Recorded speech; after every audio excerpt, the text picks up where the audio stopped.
것을 내려주셔서 이 모든 것들을 감당할 수 있게 할 수 있는 성령의 사람을 세워주시옵소서. 다시 한번 주님께 간구합니다. 주여를 도와주시옵소서. 주님의 내신 성령 다시 한번 성령 그에게 주옵소서. 성령 충만히 은혜를 베풀어 주시옵소서. 비어있는 우리의 심령 가운데 균형을 부어주시옵소서.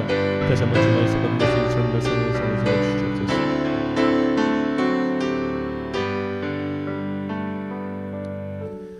사랑과 풍성하신 아버지 하나님, 우리가 주님의 말씀을 듣기 위해 이 자리에 나왔습니다. 주님의 말씀이 선포될 때에 그 말씀이 나의 심령과 골수를 쪼개는 성령님의 검으로 변화되어 내 안에 있는 모든 추하고 더럽고 악한 것들이 이 시간 말갛게 사라지는 변화의 시간 되게 하여 주시옵소서. 이 모든 말씀 우리의 가운데 주님의 영이신 성령님을 선물로 주시는 거룩하신 예수 그리스도의 이름으로 기도드립니다. 아멘. 오늘 우리에게 주신 하나님의 말씀 구약성경 요엘 2장 27절부터 32절까지의 말씀입니다. 요엘서 2장 27절부터 32절까지의 말씀 이제 봉독하겠습니다. 하나님의 말씀 경청하십시오. 그런즉 내가 이스라엘 가운데 있어 너희 하나님 여호와가 되고 다른 이가 없는 줄을 너희가 알 것이라. 내 백성이 영원히 수치를 당하지 아니하리로다. 그 후에 내가 내 영을 만민에게 부어주리니 너희 자녀들이 장래일을 말할 것이며 너희 늙은이는 꿈을 꾸며 너희 젊은이는 이상을 볼 것이며 그때 내가 또 내 영을 남종과 여종에게 부어줄 것이며 내가 이적을 하늘과 땅에 베풀리니 곧 피와 불과 연기 기둥이라. 여호와의 크고 두려운 날이 이르기 전에 해가 어두워지고 달이 핏빛같이 변하려니와 누구든지 여호와의 이름을 부르는 자는 구원을 얻으리니 이는 나 여호와의 말대로 시온산과 예루살렘에서 피할 자가 있을 것이며 남은 자 중에 나 여호와의 부름을 받을 자가 있을 것임이니라. 아멘. 수치 당하지 않기라는 제목으로 하나님의 말씀 선포하겠습니다. 수치스럽다는 표현을 우리가 쓸 때가 있습니다. 정말로 감당하기 힘들 만큼 큰 부끄러운 일을 겪었을 때 우리는 수치스럽다라고 말을 하죠. 그러니까 좀 부끄러움보다는 조금 더 강한 표현이 수치스럽다라고 할 수 있겠습니다. 이 수치라는 단어의 한자어의 뜻은 이렇습니다. 수치는 말 그대로 부끄러움을 바치다라는 뜻입니다. 직역하면요, 자기 약점이나 잘못 또는 무가치함이 남들 앞에서 탄로되었다고 생각되었을 때 일어나는 감정을 수치라고 하죠. 그러니까 이 수치는 부끄러움을 바쳤다, 즉 나의 어떤 과오, 실책이 조금 더 강하게 결합된 것이 그런 수치라는 표현이었습니다. 그러니까 일종의 부끄러움이라고 하는 것은 좀 불가항력적인 사태가 있어요. 그러니까 우리가 살다 보면 부끄러운 일을 당할 때가 있습니다. 부끄러운 일을 정확하게 좀 일어날 때가 있어요. 자, 단적인 예를 들어서 일상생활에서 갑자기 대화 중에 생리 현상이 일어났다. 그건 내가 막을 수 없는 불가항력적인 것이지 않습니까? 근데 그런 생리 현상 때문에 굉장히 부끄럽잖아요. 예를 들어 식사를 하는데 나도 모르는 사이에 이빨에 뭐가 꼈다든지, 자, 이런 것들을 부끄러움이라고 한다면 수치는 것보다 조금 더 강한 개념입니다. 자, 내가 무언가를 했습니다. 내가 무언가를 했는데 그 일의 결과로 내가 수치를 당한 거예요. 자, 이런 예를 들어볼까요? 자, 역사의 예를 한번 들어보겠습니다. 자, 임진왜란이 일어났어요. 선조가 도성을 버리고 의주까지 피난했고 명나라의 도움으로 겨우겨우 그 왜군들을 무찔렀습니다. 자, 그런데 우리가 역사를 평가할 때 임진왜란을 수치라고 혹은 국치, 나라의 치욕이다라고 표현하는 경우는 저는 본 적이 없습니다. 자, 임진왜란의 경우는 왜 이런 우리가 국치라는 표현 혹은 나라의 수치다라는 표현을 쓰지 않을까요? 몰랐기 때문이에요. 일본이라는 나라, 정확한 이제 도요토미 히데요시가 이 전국 시대를 종결시키고 그들의 힘이 어떤지, 그들이 어떤 나라인지, 그들의 성향이 어떤지를 전혀 알지 못했습니다. 바다가 가로막고 있었으니까요. 그들의 조선시대 사람들이 생각할 때 외적 혹은 왜군 혹은 왜나라란 그냥 와가지고 해적질하는 정도, 그 정도의 나라였습니다. 그러니까 해군만으로 혹은 해안선에 있는 화포만으로 충분히 방어가 가능하다고 생각했죠. 그들이 그렇게 강한 육군을 가지고 있을지, 그리고 그들이 정말로 명나라까지 쳐들어가려고 하는지 그걸 알지 못했기 때문에, 그렇기 때문에 그냥 어떤 국치, 수치라는 표현을 쓰지 않는 것이 아닌가, 저는 그렇게 생각합니다. 즉 내가 어떻게 행동을 해서 이걸 바꿀 수 있는 여력이 없었기 때문에 그건 수치라고 표현하지 않겠죠. 자, 이와 반면에 이 국치라는 표현을 쓰는 그 사건이 있습니다. 소위 말해서 삼전도의 굴욕이라고 하죠. 자, 인조 당시에 이 청나라가 쳐들어왔는데 이때 인조가 방어를 못하고 남한산성에서 결국 309고두 3번 절하고 9번 머리를 땅에 찧었다. 이 예를 바쳤다고 합니다.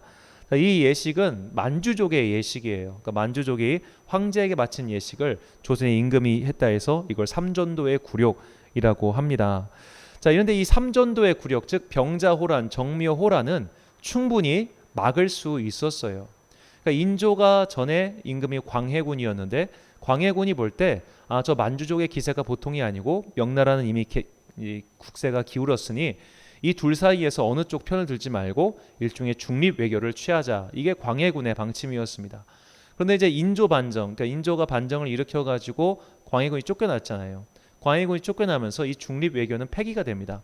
그래가지고 소위 말해 이제 정권을 잡은 사람들이 다시 우리는 사대부 나라니까 이 사대부의 형님인 명나라를 도와야 한다 해가지고 명나라를 돕다가 결국 이런 치욕을 당하게 된 것이죠. 즉 이 치욕은 충분히 당하지 않을 방법이 있었던 것입니다. 당하지 않을 방법이 있었기 때문에 이것은 부끄러움이 아니라 수치가 되는 것이죠.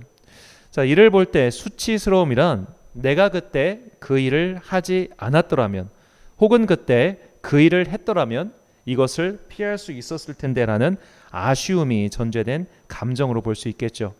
아쉬움, 후회가 있기 때문에 더욱 부끄럽고 속상한 감정이 바로 수치입니다. 그래서 수치, 즉 부끄러움을 스스로 갖다 바쳤다. 내가 내 발등을 찍었다라는 표현이 나올 수 있는 것이죠. 자, 오늘 본문에도 이 수치라는 단어가 나옵니다. 오늘 본문에 나오는 수치도 그런 감정의 연장선이죠. 우리가 그때 왜 그랬지? 우리가 그때 우리 발등을 찍었구나.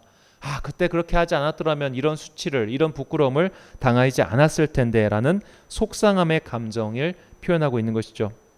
요엘 선지자의 구체적인 활동 연대는 알 수 없지만 아마도 유다 민족이 바벨론의 포로로 끌려간 이후의 활동으로 추정하고 있습니다.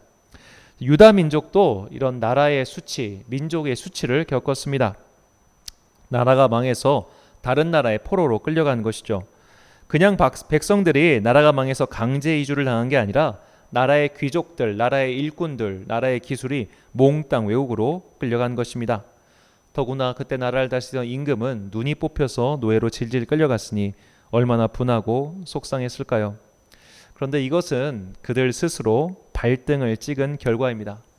자, 유다 왕국 말기에 바벨론의 점점 기세가 세지자 유다 왕국 입장에서는 이것을 어떻게 하면 극복할 수 있을까 고민하다가 남쪽의 전통의 강대국인 이집트에게 기대어 이 외세를 몰아내려고 생각을 합니다. 하지만 이미 이집트는 끈떨어진 연이었고 이빨과 발톱이 다 빠진 호랑이에 불과했습니다. 유다의 고관들과 임금은 현실 감각도 없었고 국제 정세를 읽지도 못했고 무엇보다 하나님의 말씀을 듣지도 않았습니다. 예레미야 2장 36절 말씀입니다.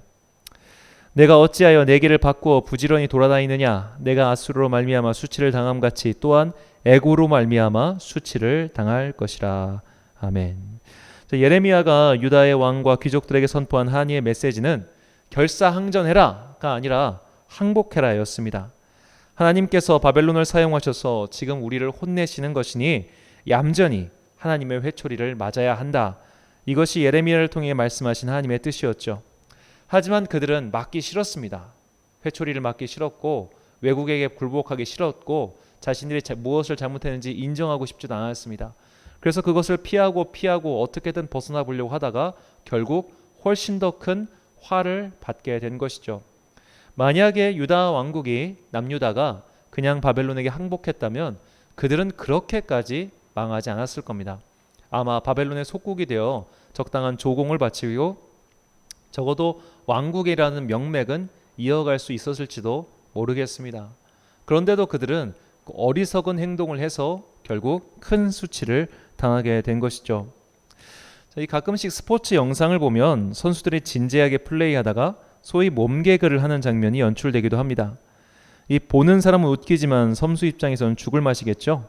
그러나 선수들도 그 날이 지나면 그 영상을 다시 보면서 웃습니다. 왜 그럴까요? 이게 수치스러운 일이 아니기 때문입니다. 열심히 하다가 미끄러진 거예요. 열심히 하다가 넘어진 거예요. 어쩌면 그런 것들은 병가지 상사, 소위 말해 에러라고 할 수 있겠습니다.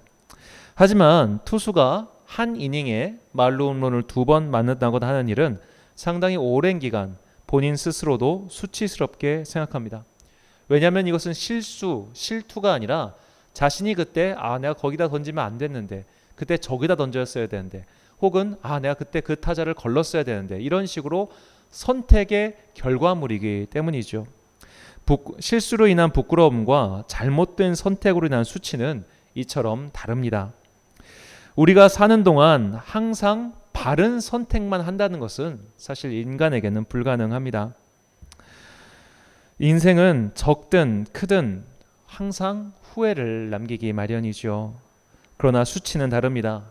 수치스러운 일들, 내가 수치스럽게 느꼈던 일들은 내가 충분히 피할 수 있었던 일들입니다. 그렇기 때문에 더욱 부끄럽고 더욱 짜증나고 더욱 화가 나는 것이죠. 그때 그 수치스러움이 우리를 계속해서 괴롭히기도 합니다. 그때 그의 말을 듣고 하지 말았어야 했다. 혹은 그때 그 선택을 하지 말았어야 했다. 라는 식으로 계속 소위 말해 이불킥, 자다가도 생각나가지고 이불을 발로 뻥 차면서 내가 그때 왜 그랬지라는 그런 후회의 감정을 남기는 것이 바로 수치지요. 자, 그런데 오늘 본문 말씀은 우리가 영원히 수치를 당하지 않을 것이다 라고 말하고 계십니다. 본문 27절 말씀입니다. 그런즉 내가 이스라엘 가운데 있어 너희 하나님 여호와가 되고 다른 이가 없는 줄을 너희가 알 것이라. 내 백성이 영원히 수치를 당하지 아니하리로다. 아멘. 자, 여기서 영원히 수치를 당하지 아니하리로다. 이것의 1차적인 의미는 나라가 당한 수치, 즉 하나님의 나라 여호와의 날이 임하면 더 이상 하나님 나라의 백성들이 이 세상 나라의 백성들에게 환난을 입지 않는다. 이것이 1차적인 의미입니다. 그다음에 2차적인 의미는 뭘까요? 오늘 아까 26절에 나온 여호와의 영이 임하시면 내가 이런 수치, 내 삶에서 부끄러운 일, 정말로 피할 수 있었는데 내 어리석음으로 인해서 결국 맞이하게 된 그런 수치스러움을 더 이상 당하지 않게 될 것이다 라고 말을 하고 있습니다. 바로 주님의 영이 우리에게 임할 때 말이죠. 본문 28절입니다. 그 후에 내가 내 영을 만민에게 부어주리니 너희 자녀들이 장래일을 말할 것이며 너희 늙은이는 꿈을 꾸며 너희 젊은이는 이상을 볼 것이며. 자, 성령님이 임하실 때 나타난 현상은 여러 가지가 있죠. 성령님께서 임하셨을 때 방언의 은사도 있을 것이고 통변의 은사도 있을 것이고, 오늘 어떤 분들은 영안이 열리는 분도 있을 것이고, 어떤 분들은 신유의 은사, 치유의 이적이 일어나는 분도 있을 겁니다. 이처럼 사람마다 은사가 다르고요. 또 우리가 성령님의 역사를 한 가지로 어떻게 보면 규정하기란 매우 어려운 일입니다. 그것은 또 불가능한 일이기도 하죠. 성령님은 우리의 생각, 우리의 뜻, 우리의 상식보다 훨씬 큰 분이기 때문에 우리가 그분의 사역은, 성령님의 사역은 이거다라고 틀에 가두기는 매우 어려운 일입니다. 다만 성경에 나타난 것들에 따라서 일종의 가이드라인 정도는 만들 수 있겠죠. 우리는 오늘 본문에 언급된 이 세 가지 장래일, 꿈, 이상, 이것만 살펴보려고 합니다. 장래일, 꿈, 이상, 이 세 가지는 사실 한 가지를 가리키고 있습니다. 즉 앞으로 일어날 일이에요. 왜 수치를 당할까요? 앞으로 일어날 일을 짐작하지 못하기 때문입니다. 조금만 신경 쓰고 조금만 지혜롭게 행동했다면 피할 수 있었던 일인데 그러지 못해서 당하는 것이 수치지요. 그런데 주님의 영이 임하면 앞으로 일어날 일에 대한 깨달음을 얻을 수 있단 말입니다. 그렇게 해서 수치를 피할 수 있다. 이것이 오늘 본문에서 주님의 영이 임할 때 우리에게 주신다는 선물의 내용입니다. 장래에 일어날 일, 꿈을 통해 말씀하시는 것, 이상, 비전, 환상을 보여주는 것, 이런 것을 우리는 하나님의 계시라고 하죠. 계시란 깨우쳐 보여주다라는 뜻입니다. 헬라어로는 아포칼립소인데 이는 감추인 것이 드러나다라는 뜻이죠. 그러므로 계시란 주님의 영을 통해 깨달은 자들, 즉 자신이 죄인이라는 것과 주님의 은혜로 구원받았음을 깨달은 자들에게 감추인 것을 드러내 주시는 것이라고 할 수 있습니다. 자, 하나님의 영이 임하면 하나님께서 꿈으로 또 장래일을 알게 하시고 환상 가운데 말씀하셔서 앞으로 내가 피할 길 혹은 가야 할 길을 알려주신다는 겁니다. 이것이 주님의 영이 임할 때 우리에게 주시는 하나님의 선물이라는 것이죠. 자, 이런 앞으로의 일들을 우리에게 깨우쳐 주시는 것, 소위 말해 하나님의 계시라고 하는 것에 대해서 이 1996년도에 미국의 여러 교단별로 신학자들이 모여서 이런 성령님이 하시는 일에 대해서 다음과 같은 일종의 가이드라인을 만들었습니다. 자, 성령님이 하시는 일은 첫 번째로 치유와 기적의 일이 있죠. 하나님께서는 현재도 병을 고치시고 기적을 일으키십니다. 그리고 인도하심이 있습니다. 성령님은 우리를 인도하시죠. 그리고 우리에게 능력을 주십니다. 성령님은 그리스도인에게 여러 가지 사역을 할 수 있는 능력을 주시죠. 마지막 네 번째 이 계시가 우리에게 중요한데요. 하나님은 자신의 주권 안에서 때때로 그 순간의 필요를 충족시키는 구체적인 성경 말씀을 떠오르게 하실 뿐만 아니라 우리에게 갑작스런 통찰력을 주셔서 특정한 상황에 말씀을 정용하게 하심으로써 우리의 느낌과 감정에 영향을 주심으로써 일상적인 수단으로는 얻지 못했던 특정 상황에 대한 구체적인 정보를 주심으로써 구체적인 것들을 우리 마음속에 떠오르게 하실 수 있다라고 했습니다. 자, 이 계시의 부분은 다시 한번 잘 보십시오. 하나님의 영이 함께하는 사람은 수치를 면하게 될 것입니다. 왜냐하면 앞으로 가야 할 길을 알려주시고 피할 길을 열어주시기 때문이죠. 여기서 첫 번째로 중요한 게 구체적인 성경 말씀입니다. 그러니까 이 성령님의 계시라고 하는 것이 정말로 황당무계한 것을 성령님의 계시라고 하지 않습니다. 예를 들어 갑자기 성령님께서 야 문선명이 재림 예수니까 문선명을 믿어라 이런 말씀 하실 리가 없죠. 성령님께서 우리에게 계시를 알려주신다고 하는 것은 구체적인 성경 말씀을 통해서예요. 구체적인 성경 말씀이 어느 날 갑자기 내 안에 진리의 말씀이 돼가지고 그 말씀에 인도하심을 받게 되기 때문에 우리가 장래에 일어날 수 있는 여러 가지 위험과 환난으로부터 벗어나게 된다는 것입니다. 참 우리가 평소에 성경을 누구나 다 읽습니다. 혹은 누구나 다 듣습니다. 들었던 것들이 내 안에 내재되어 있어요. 잊고 살았는데 성령님이 임하셔서 성령님께서 우리에게 계시를 주시면 내가 잊고 살았던 그 말씀이 어느 순간 퍼뜩 떠올라서 그 퍼뜩 떠오른 말씀으로 말미암아 내 삶의 방향을 정할 수 있게 된다는 것입니다. 내가 그것을 통해서 내 삶의 방향을 정했을 때 우리는 수치를 면할 수 있어요. 부끄러운 일을 당하지 않을 수 있습니다. 하나님께서 가라고 하신 길, 하나님께서 알려주신 길을 갔기 때문이죠. 그래서 우리에게 정말로 중요한 것은 문제가 일어나고 나서 기도할 것이 아니라 문제가 생기기 전에 기도해야 합니다. 문제가 생기기 전에 하나님 내 안에 성령님을 부어주세요. 하나님 내 안에 오늘 내가 살아갈 구체적인 말씀을 나에게 주십시오. 하나님 내 안에 앞으로 내가 무엇을 선택하고 무엇을 살아갈지에 대한 하나님의 구체적인 말씀, 구체적인 비전 이것을 나에게 주십시오라고 평소에 기도해야 돼요.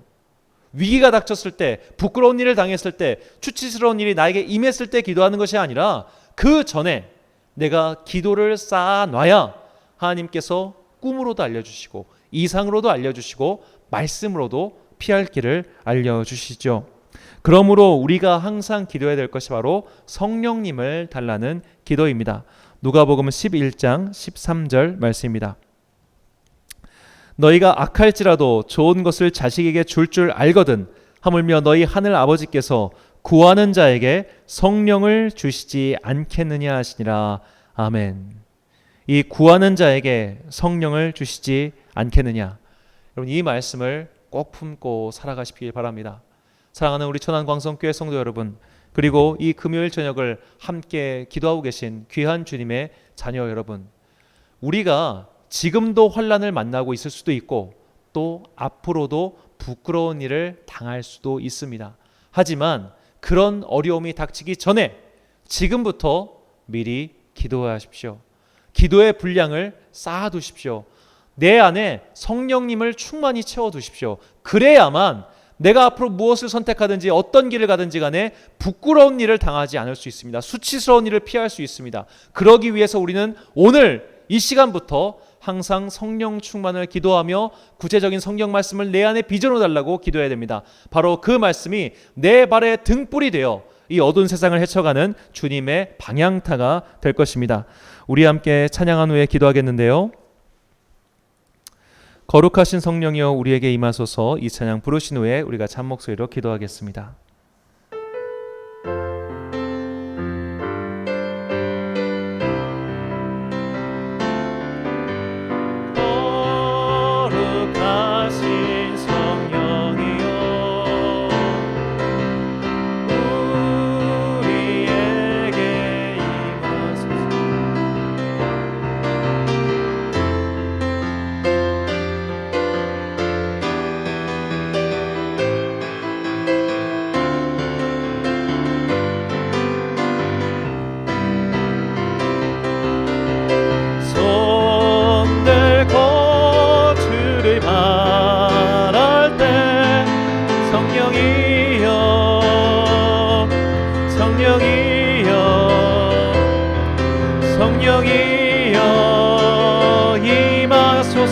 거룩하신 성령이여 거룩하신 성령이여 우리에게 임하소서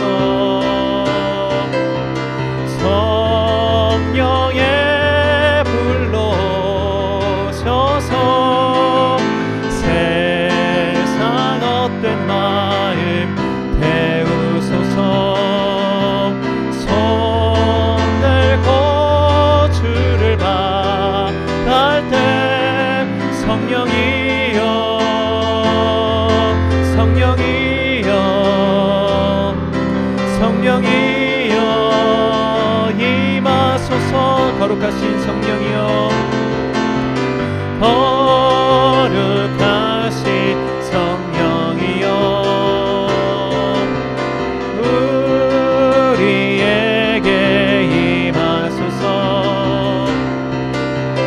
성령의 불로 오셔서 세상 헛된 마음 태우소서 손 들고 주를 바랄 때 성령이여 네 성령이여 성령이여 임하소서 성령 거룩하신 성령이여 거룩하신 성령이여 우리에게 임하소서 성령의 불로 오셔서 세상 헛된 마음 태우소서 손 들고 주를 바랄 때 성령이여 성령이여 성령이여 임하소서 마지막으로 찬양합니다. 거룩하신 성령이여 거룩하신 성령이여 우리에게 임하소서 성령의 불로 오셔서 세상 헛된 마음 태우소서 손 들고 주를 바랄 때 성령이여 성령이여 성령이여 임하소서 우리 같이 마음과 뜻을 합하여 기도하겠습니다. 하나님 이 시간 우리에게 주님의 영이신 성령님을 부어주시옵소서. 그래야 나의 영이 이젠 주님께로 저정되고 온전히 주님만을 바라보는 그 한 영혼이 되게 해달라고 이 시간 우리에게 성령님을 가득 부어달라고 우리 같이 주여 한번 불러주고 기도하겠습니다. 주여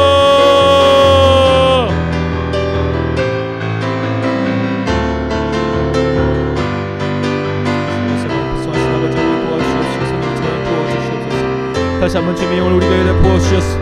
다시 한번 우리 가운데 주님의 영을 부어주셨소. 우리가 더 이상 수치를 당하지 않도록 우리 나라와 민족을 구해 주시옵소서. 수치를 당하지 않기 위해서 우리가 성령의 도우심이 필요합니다. 성령께서 우리를 도와주시옵소서. 이 모든 것들을 환난에서 건져내어서 우리 환생하고 내려갈 수 있도록 주님께서 은혜를 풀어주시옵소서. 아버지 하나님 이 시간 도와시간 예수 마음나이다 우리를 도와주시옵소서. 도와주시옵소서. 성령의 충만히 주시옵소서. 도와주옵소서. 아버지 우리를 도와주신 아버지 하나님 성령의 충만하신 아버지 하나님 성령을 도와주시옵소서. 아버지의 영을 우리 가운데 부어주셔서 당신의 성령을 충만하게 받을 수 있도록 도와주옵소서. 우리에게 주님의 영이신 성령의 선물이 필요합니다. 우리는 어리석은 선택을 하고 우리는 말씀을 모르고 우리는 하나님의 뜻이 어디인지 모릅니다.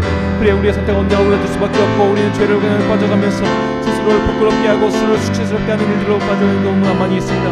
주님 그런 모든 것들부터 우리를 건져주시옵시고 우리에게 성령의 충만하신 은혜를 베풀어 주셔서 이 모든 것들을 건져낼 수 있는 성령의 영으로 건너게 하여 주시옵소서. 주님의 영이 우리 가운데 충만하지 임하지 않으면 우리는 슬퍼할 수밖에 없습니다. 주님의 우리 가운데 충만히 거하지 않으면 우리는 넘어질 수밖에 없습니다. 주님의 영이 충만히 임하지 않으면 우리는 망할 수밖에 없습니다. 하나님 우리에게 피할 길을 내려주시옵시고 성령의 성령의 말씀으로 말미암아 우리가 주님에게 할 길을 깨달을 수 있도록 우리에게 다시 한번 지혜와 영을 부어주시옵소서. 우리에게 말씀의 빛이 우리 지나가길 원합니다. 우리의 말씀이 등이 되어서 어려운 방향을 지나가게 해주십시오. 안개를 개척할 수 있는 주의 말씀을 듣게 되게 하여 주십시오. 말씀의 인도하심을 받길 원합니다. 말씀의 인도하심을 따라 살아가길 원합니다. 말씀 우리를 인도하시기를 원하오니 아버지 우리 가운데 영을 부어주셔서 어려운 길을 환난의 길을 극복할 수 있도록 앞에 은혜를 부어주시옵소서. 내가 어디로 가는지 내가 어디로 가는지 간에 주님과 함께 해주시옵소서. 아버지 주여 역사하시고 도와주시옵소서.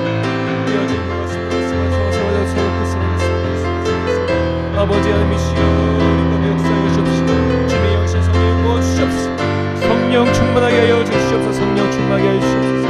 성령을 부어주시옵시고 이 모든 혼란을 이끌어 수 있게 도와주시옵시고 아버지의 힘으로 말미암아 능력으로 말미암아 건널 수 있게 하여 도와주시옵소서. 아버지 우리 가운데 역사하시고 저장하신 아버지 하나님이시여 성령의 충만하신 은혜를 베풀어 주옵시고 도와주시옵소서. 아버지 우리 도와주시옵소서. 아버지 도와주옵소서.